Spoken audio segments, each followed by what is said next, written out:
Hello students, कैसे हैं आप सब। मुझे आशा है कि आप बिल्कुल स्वस्थ हैं।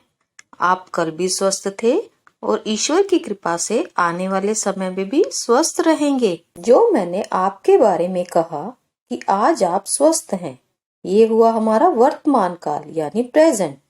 और जो आप कल भी स्वस्थ थे, ये हुआ हमारा भूतकाल यानी पास्ट। और जो आप आगे भी स्वस्थ रहेंगे, वो हुआ हमारा भविष्यत काल यानी फ्यूचर। तो बच्चों, यही तो है हमारा आज का पढ़ने का टॉपिक, जिसका नाम है काल यानी समय। इंग्लिश में इसे टेंस भी कहते हैं। और वो समय जो हमें क्रिया के होने का समय बताए, वह काल कहलाता है। आइए बच्चों, पहले एक चार्ट पर नजर मारते हैं। बीते समय की क्रिया बन जाती है भूतकाल, चलने वाले समय की क्रिया बन जाती है वर्तमान काल और आने वाले समय की क्रिया बन जाती है भविष्यत काल। तो जो शब्द हमें समय का बोध कराते हैं, वह काल कहलाते हैं। तो बच्चों, आपको इस चार्ट द्वारा समझ में आ गया होगा कि काल 3 प्रकार के होते हैं: भूतकाल, वर्तमान काल और भविष्यत काल। चलिए अब हम चलते हैं अपनी बुक के पेज नंबर 83 पर। बच्चों, सबसे पहले आप इस पाठ की हेडिंग को देख रहे हैं। यहाँ पर लिखा हुआ है काल यानी समय। इंग्लिश में इसे टेंस भी कहते हैं। सबसे पहले चर्चा करेंगे इन चित्रों की। बच्चों, एक बात हमेशा याद रखना, जब भी हम चित्रों के माध्यम से किसी विषय को समझने का प्रयास करते हैं, तो उससे हमारे 2 उद्देश्य हल हो जाते हैं। एक तो हम उस टॉपिक को भली भांति समझ जाते हैं, दूसरा हमें उसका चित्र वर्णन करना भी आ जाता है। आइए पहले इस चित्र के नीचे लिखे गए वाक्यों को पढ़ते हैं। मीरा ने गीत गाया। इस वाक्य में लगी क्रिया गाया बीते हुए समय में हो रही है। दूसरे चित्र में देखिए, बच्चा खेल रहा है। खेल रहा है क्रिया यह वर्तमान समय में हो रही है। अगला वाक्य देखिए, पिताजी अखबार पढ़ेंगे। पढ़ेंगे क्रिया लगने से यह वाक्य आने वाले समय का संकेत दे रहा है। इस प्रकार से हमने क्रियाओं के तीनों रूपों के बारे में जान लिया। आइए बच्चों, अब काल की परिभाषा को पढ़ लेते हैं। क्रिया के जिस रूप से उसके होने या करने के समय का बोध हो, उसे काल कहते हैं। बच्चों, काल के भेदों को बुक से पढ़ने से पहले मैं आपको अपने चार्ट की तरफ ले जाना चाहूंगी। ये है हमारा चार्ट। यहाँ मैंने आपको काल के 3 भेद बताए थे: भूतकाल, वर्तमान काल, भविष्यत काल। सबसे पहले हम भूतकाल के बारे में जानेंगे। ये जो बीते हुए समय में होने वाली क्रिया होती है, इसे भूतकाल कहते हैं। बच्चों, भूतकाल के भी आगे 6 उपभेद होते हैं।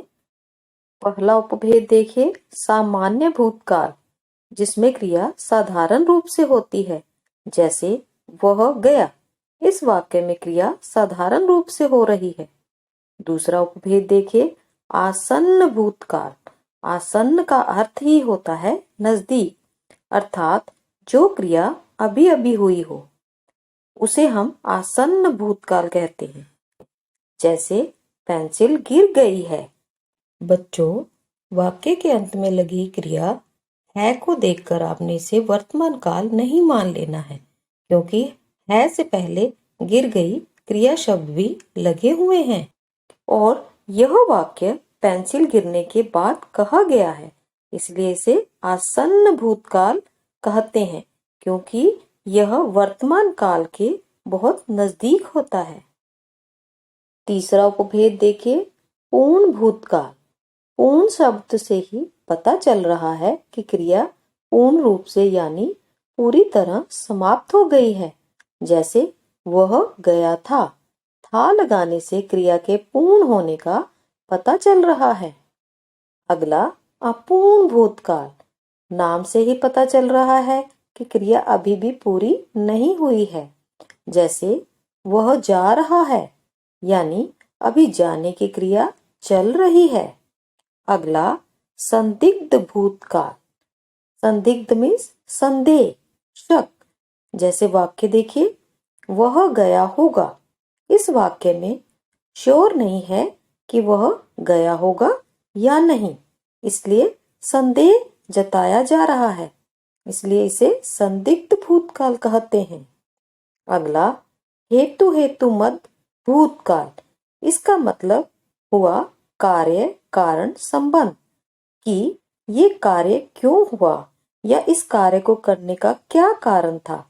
जैसे वाक्य देखिए, अगर कम खाया होता बीमार ना पड़ते। तो बच्चों अब चलते हैं अपनी बुक के पेज 83 पर। भूतकाल। आइए पहले वाक्यों को पढ़ते हैं। सोनिया मुंबई गई थी, बच्चा खीर खा रहा था। मामा जी कल आए थे, सोहन सो रहा था।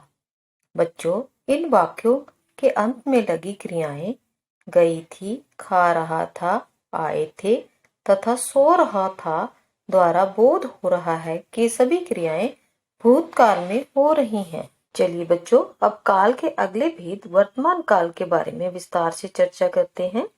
इस काल में क्रिया वर्तमान समय में चल रही होती है। वर्तमान काल के भी आगे सब काइंड्स होती हैं। सबसे पहला सामान्य वर्तमान काल। इसमें क्रिया सामान्य रूप से संपन्न यानी समाप्त होती है। जैसे मैं बाजार जाती हूँ। बाजार जाने का कार्य अभी हो रहा है। अगला संदिग्ध वर्तमान काल। इस काल में होने वाली क्रिया में शक पाया जाता है।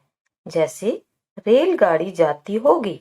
इस वाक्य में रेलगाड़ी जाने के समय में संदेह हो रहा है। अगला तात्कालिक वर्तमान काल।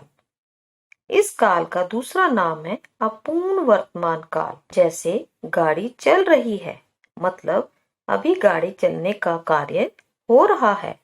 चौथा संभाव्य वर्तमान काल। इसमें काम पूर्ण होने की संभावना जताई जाती है। इसका रूप हमें भविष्य काल की ओर ले जाता है। जैसे शायद वर्षा हो। इस वाक्य में वर्षा के होने की संभावना जताई जा रही है। चलिए अब हम अपनी बुक के पेज 84 पर चलते हैं और वर्तमान काल के कुछ उदाहरण पढ़ते हैं। वर्तमान काल। पहला वाक्य देखिए, राहुल विद्यालय जा रहा है। स्नेहा नृत्य कर रही है। अध्यापक पढ़ा रहे हैं। गाड़ी चल रही है। बच्चों इन क्रिया शब्दों में जा रहा है, कर रही है, पढ़ा रहे हैं तथा चल रही है द्वारा स्पष्ट हो रहा है कि विद्यालय जाने, नृत्य करने, पढ़ाने तथा चलने का कार्य अभी वर्तमान समय में चल रहा है, इसलिए यह वर्तमान काल है। वर्तमान काल के आगे 4 उपभेद होते हैं जिन्हें हम पहले ही चार्ट द्वारा समझ चुके हैं। आइए मैं एक बार फिर इन्हें पढ़ देती हूँ। पहला उपभेद सामान्य वर्तमान काल। अगला संदिग्ध वर्तमान काल। अगला तात्कालिक वर्तमान काल और संभाव्य वर्तमान काल। बच्चों संसार में कुछ कार्य सदा और शाश्वत होते हैं, अर्थात जिनके बारे में हम जानते हैं कि यह कार्य प्रत्येक परिस्थिति में जरूर होगा। जैसे दिन निकलता है, सूर्य पूर्व दिशा से उदित होकर पश्चिम दिशा में अस्त होता है, गंगा नदी हिमालय से निकलती है। ये सभी कार्य हमेशा वर्तमान काल में ही होते हैं। बच्चों आज की कक्षा में हम यहीं तक चर्चा करेंगे। अब आपने इन दोनों पेजेस की अच्छे से रीडिंग करनी है। हम अगली कक्षा में काल के अगले भेद और इसकी बैक एक्सरसाइजेस पर डिस्कशन करेंगे। Till then good bye.